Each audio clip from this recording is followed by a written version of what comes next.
Hey there guys, my name is Joey Lancianis and I'm a Dick's Sporting Goods Pro.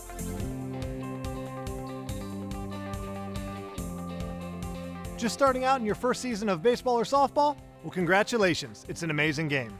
I've played since I was 4 years old and all the way up through club ball in college. And now I help coach Little League. So let me start with a little advice on how to buy a youth baseball bat. Let's start with length. Almost all T-ball bats measure either 24, 25, or 26 inches long. As you progress into coach pitch and Little League, bats will get longer. To find the right length of bat, you can measure 3 different ways. 1. Place the bottom of the bat in the center of your chest, pointing it to the side, parallel to your outstretched arm. If you can comfortably reach the top of the bat with the palm of your hand, the bat's the right length for you. 2. Position the bottom of the bat in the center of your chest facing outward. If your arm can reach out and grab the barrel of the bat, then it's the right length for you. And 3, stand the bat up against the side of your leg. If the end of the bat reaches the center of your palm when you reach down, it's the right length.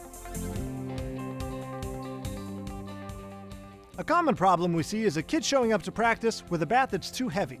Sometimes parents will buy a heavier bat because they think it'll last longer, but that's not always the best for a youth player. Now let's dive into weight a little more specifically. Each bat length has a weight associated with it. You'll hear it referred to as a bat's drop. Drop is defined as the bat's length minus its weight. For example, if a bat has a length that's 26 inches and is a drop 10, your bat weighs 16 ounces.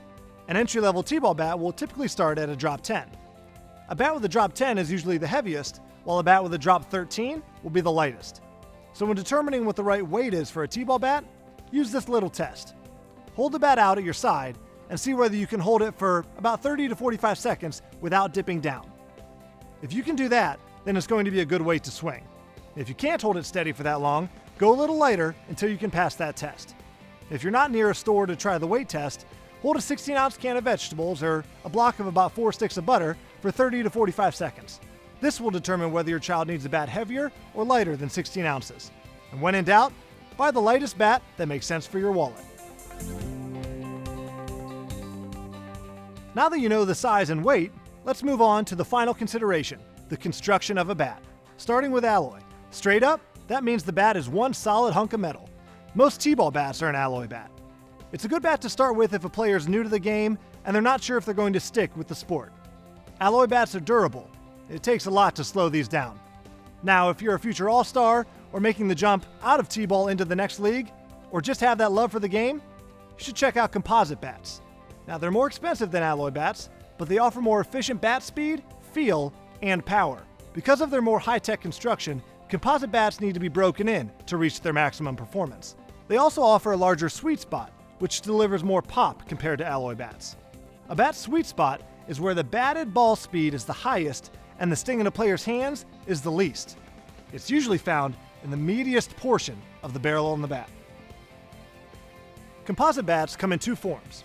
A one-piece bat is generally a stiffer and better balanced bat. The downside is that the one-piece design doesn't handle vibration particularly well.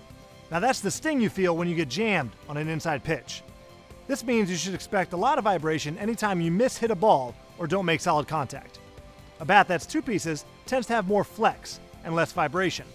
A one-piece bat's often beneficial to a contact hitter, whose goal is putting the ball in play and getting on base, because of its better balance. On the other hand, a 2-piece is often most beneficial to a power hitter, who's more focused on hitting home runs and driving in base runners. The bat you choose should ultimately be based on your personal choice and hitting style. Whichever you decide on, don't take the wrapper off the bat until you've checked that it meets the regulations of your youth baseball league or tournament. Different leagues have different regulations, so you don't want to head to your first practice with a bat you can't use. Finally, make sure you spend some extra time taking some BP with your little slugger.